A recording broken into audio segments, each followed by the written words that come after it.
Avez-vous déjà entendu dire que le pardon n'est réservé qu'aux faibles? Et si je vous disais que cette croyance répandue est complètement erronée et que le pardon est en réalité la clé d'une force inimaginable?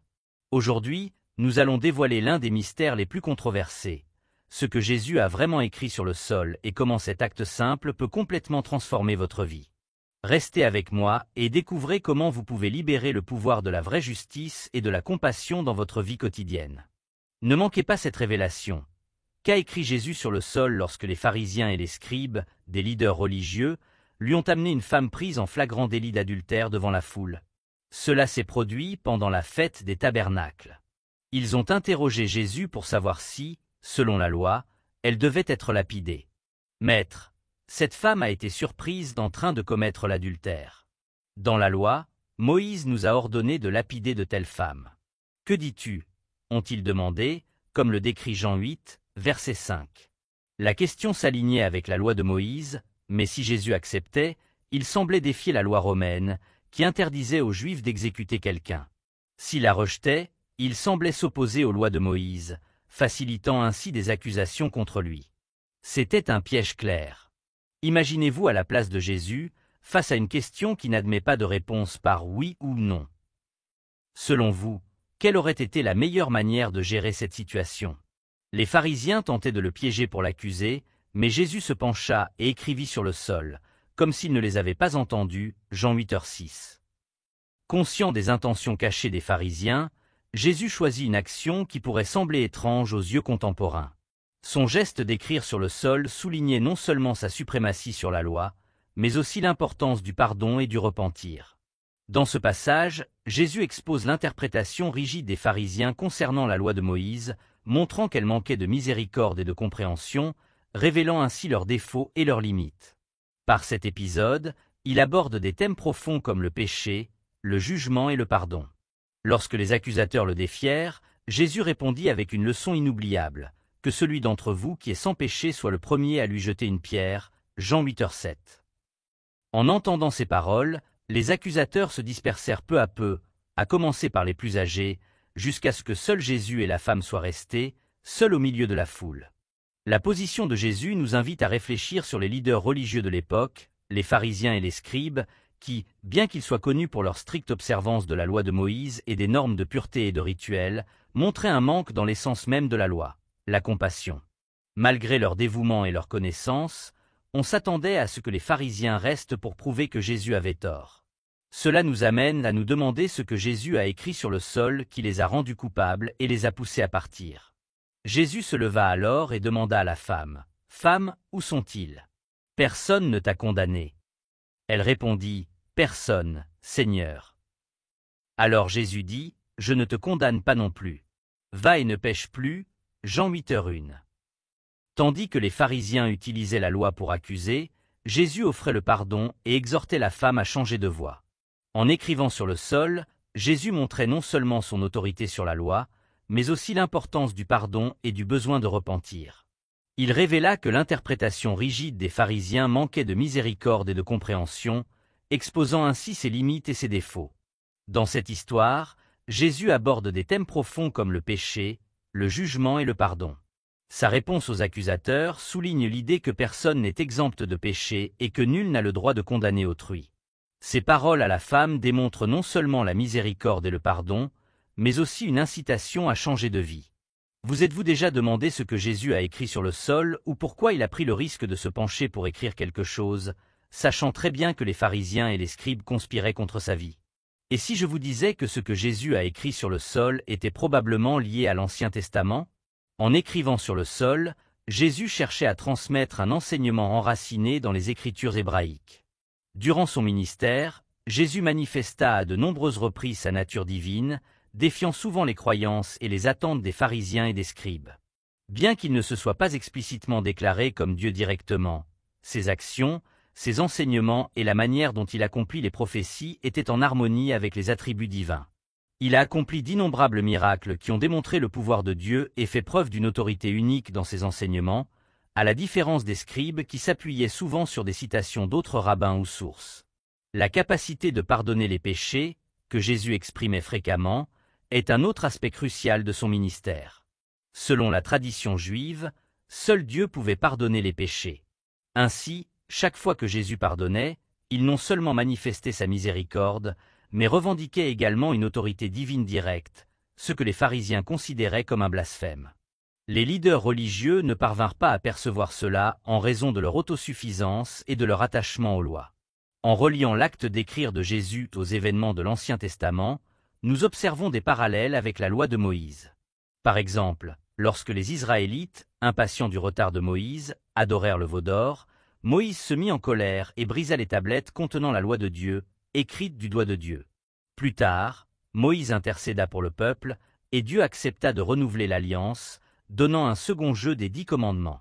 Cette fois-ci, Moïse grava les tablettes, tandis que Dieu dictait ce qu'il fallait écrire.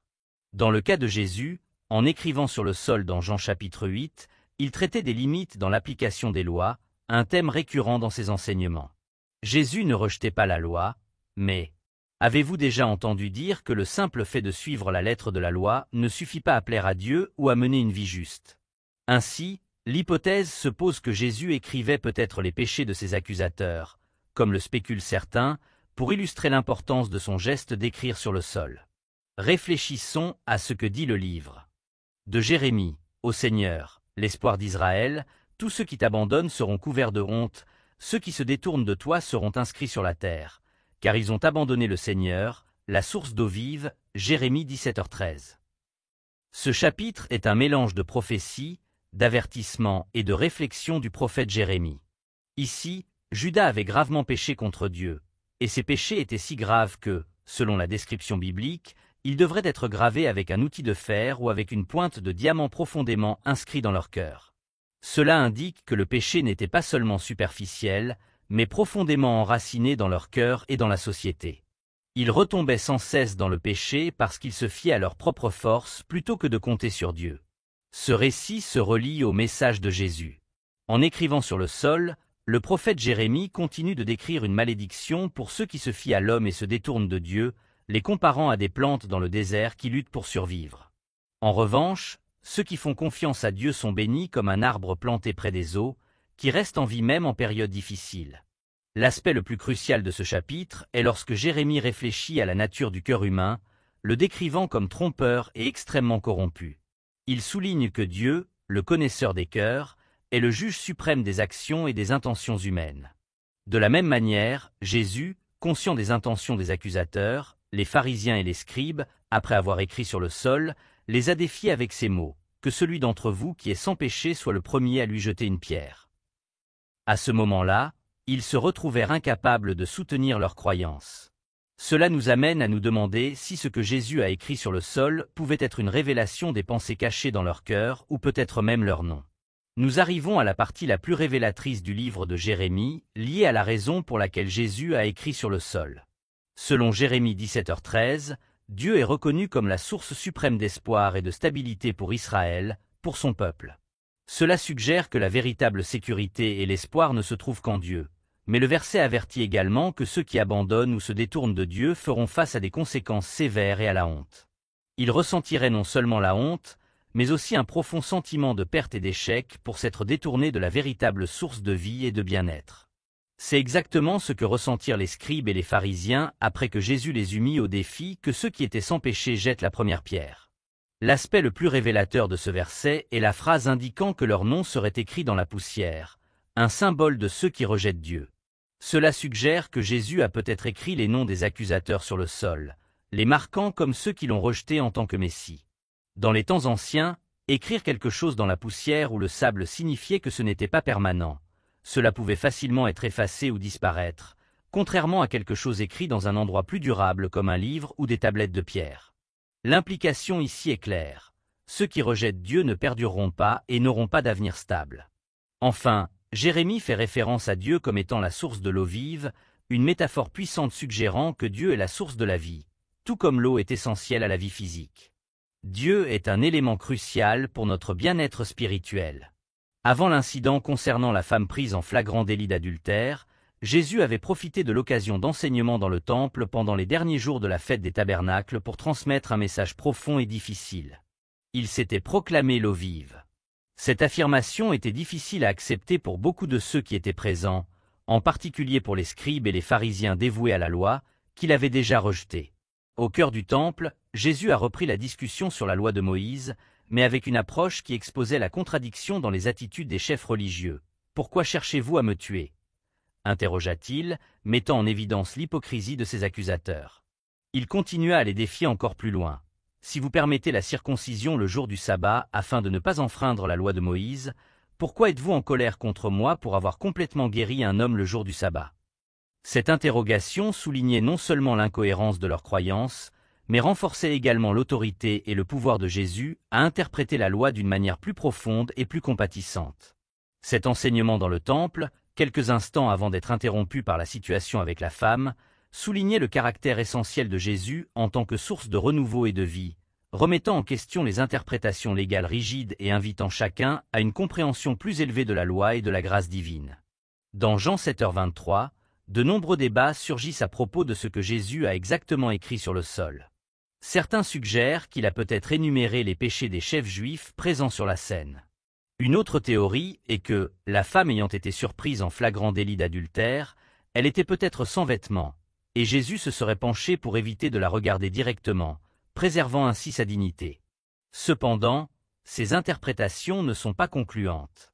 Le point central du passage ne réside pas dans ce que Jésus a écrit, mais plutôt dans l'exposition de l'hypocrisie de ceux qui jugent les autres. Le dernier et plus important jour de la fête, Jésus se leva et proclama d'une voix puissante, « Que celui qui a soif vienne à moi et boive. Celui qui croit en moi, comme l'Écriture l'a dit, des fleuves d'eau vive couleront de son sein. » Ces paroles réitèrent non seulement le message de Jésus en tant que source de vie éternelle, mais également en lumière son invitation ouverte à tous, afin de trouver une véritable satisfaction et un renouveau spirituel en lui, contrastant directement avec les pratiques et interprétations légales restrictives des chefs religieux de l'époque. Dans Jean 7, 37-38, Jésus parle de l'Esprit en se référant à lui-même comme à l'eau vive, la source de vie que ceux qui croient en lui recevraient après sa mort. Ces paroles ont causé des divisions parmi la foule, incitant plusieurs à se disperser. La connexion entre ces versets et l'épisode de la femme adultère est significative, car les deux événements soulignent le conflit persistant entre Jésus et les chefs religieux concernant l'obéissance à la loi de Moïse.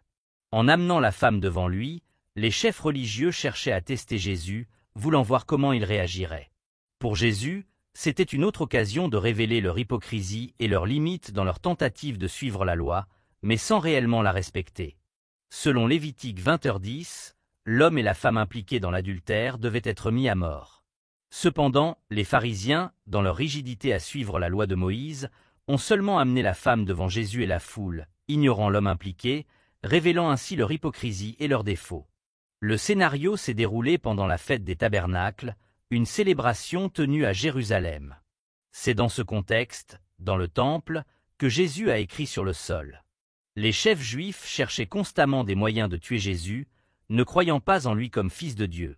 Pour cette raison, Jésus devait agir prudemment, voyageant d'un lieu à l'autre en Galilée, jusqu'à ce qu'il arrive discrètement à Jérusalem pour la fête.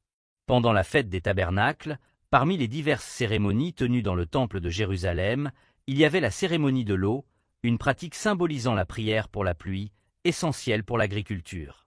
Dans ce rituel, de l'eau était prélevée dans la piscine de Siloé et versée sur l'autel du temple. C'est dans ce contexte que Jésus, tout en enseignant dans le temple, s'est proclamé l'eau vive, la véritable source de vie, provoquant la colère des pharisiens. Les pharisiens ont contesté son interprétation des Écritures et remis en question son autorité, le comparant à d'autres rabbis qui enseignaient de manière conventionnelle. Cependant, Jésus, considéré comme un rabbi et un enseignant, adoptait des méthodes uniques dans ses enseignements.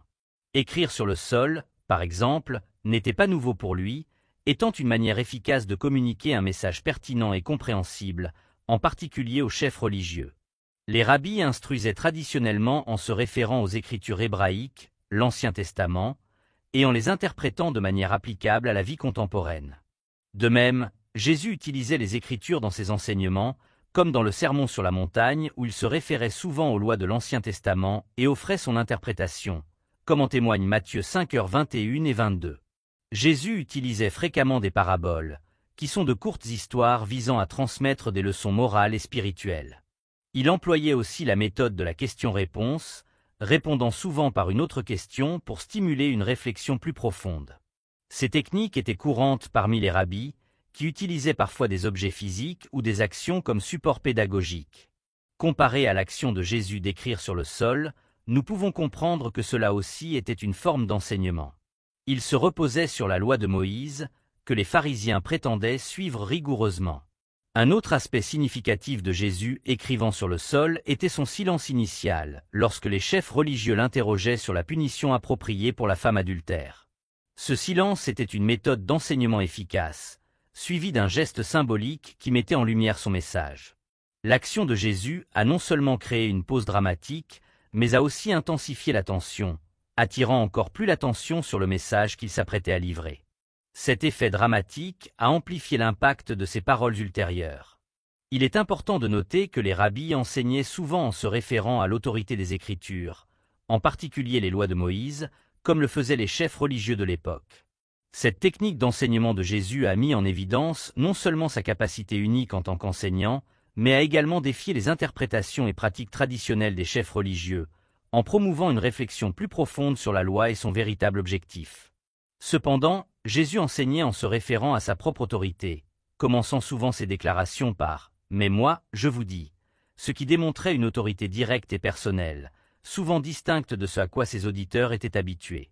Un exemple frappant de cette approche était lorsque Jésus écrivait sur le sol, une méthode qu'il utilisait pour se connecter ou faire allusion à l'Ancien Testament, aux lois de Moïse et aux paroles de Jérémie. Cette technique est connue sous le nom de « rémé », qui en hébreu signifie « indice » ou « allusion », et est utilisée pour interpréter les textes religieux. Cette histoire nous enseigne des leçons précieuses sur l'autosuffisance, la passion et la véritable nature de la justice, qui restent encore pertinentes aujourd'hui. Confronter l'autosuffisance, l'attitude des pharisiens et des scribes en présentant une femme adultère devant Jésus illustre clairement cela. Cela nous enseigne l'importance de nous évaluer nous-mêmes avant de juger les autres, en évitant de nous sentir moralement supérieurs et en nous souvenant que nous avons tous nos imperfections.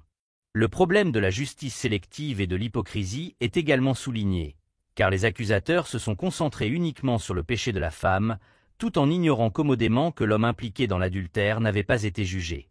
La manière dont Jésus a abordé ces questions met en évidence sa perspective unique sur la loi et la justice, défiant les normes établies et promouvant une réflexion plus. Le message de Jésus sur la compréhension compatissante de la loi divine met en évidence que la véritable justice transcende la simple punition des fautes. Elle englobe également l'équité et l'intégrité dans nos vies. Cette justice sélective révèle l'hypocrisie des accusateurs et nous rappelle que la justice véritable ne se limite pas à punir, mais inclut aussi la compassion. Cela nous encourage à rechercher l'équité, sans laisser nos préjugés obscurcir notre jugement. Jésus parvient habilement à équilibrer justice et miséricorde sans rejeter la loi, mais en apportant une compréhension plus profonde de la justice, qui inclut la compassion. Dans le monde d'aujourd'hui, cette approche est cruciale. Il s'agit de respecter les règles et les lois, tout en agissant avec compréhension et miséricorde lorsque cela est nécessaire. L'importance de la compassion et du pardon est soulignée lorsque, après le départ des accusateurs, Jésus s'adresse à la femme avec empathie en disant « Moi non plus, je ne te condamne pas. Va et ne pêche plus » Jean 8h1. Cela souligne l'importance du pardon. Jésus ne justifie pas ses actions, mais lui offre une opportunité de changer sa vie. Le repentir est une leçon essentielle sur la compassion et la nécessité de donner des secondes chances, au lieu de condamner les autres pour leurs erreurs passées. L'histoire nous pousse à réfléchir sur nos propres péchés, tout comme les accusateurs l'ont fait, reconnaissant leurs propres imperfections, un à un. C'est un rappel que nous avons tous besoin de la grâce, et que nous devons étendre cette grâce aux autres, en choisissant la réconciliation plutôt que la condamnation. Jésus incarne ce désir de réconciliation plutôt que de condamnation, promouvant une vision de la justice qui est à la fois transformatrice et rédemptrice. Ce message nous incite à repenser la manière dont nous appliquons nos propres principes de justice et de miséricorde dans nos interactions quotidiennes. Cette approche est essentielle dans nos relations, car elle met l'accent sur la guérison et la réparation des liens, plutôt que sur la punition ou l'exclusion des autres. Les paroles de Jésus à la femme, « Va et ne pêche plus », nous rappellent que le pardon est une invitation au changement. Il s'agit de progresser vers une vie marquée par l'intégrité et la droiture. En tant que chrétiens, nous sommes appelés à être des ministres de réconciliation, reflétant le désir de Dieu de rétablir les personnes dans une relation juste avec lui. Cela implique de montrer aux autres la même grâce et le même pardon que nous avons reçu. Cette approche s'aligne avec le message plus large de l'Évangile, tel qu'il est exprimé dans Jean 3h17, qui affirme que Dieu a envoyé Jésus non pour condamner le monde, mais pour le sauver. La rencontre avec la femme adultère illustre la vérité du salut, de la grâce et de la possibilité d'une nouvelle vie en Christ. L'histoire de Jésus, écrivant sur le sol tout en traitant avec la femme adultère, nous enseigne les dangers du jugement précipité, l'importance de la compassion et du pardon, ainsi que l'appel à la transformation personnelle. C'est une leçon intemporelle sur la manière de traiter les autres avec justice, miséricorde et grâce, tout en reconnaissant également notre propre besoin de ces qualités. Ce récit nous invite à réfléchir sur la manière dont nous appliquons la justice divine dans nos vies quotidiennes, en promouvant une culture de réconciliation et de restauration. Si ce contenu vous a été utile, je vous invite à me soutenir en vous abonnant, pour ne manquer aucune de nos prochaines vidéos. Ensemble, nous pouvons éclairer davantage les esprits et approfondir notre compréhension. Merci d'être ici, et que Dieu vous bénisse.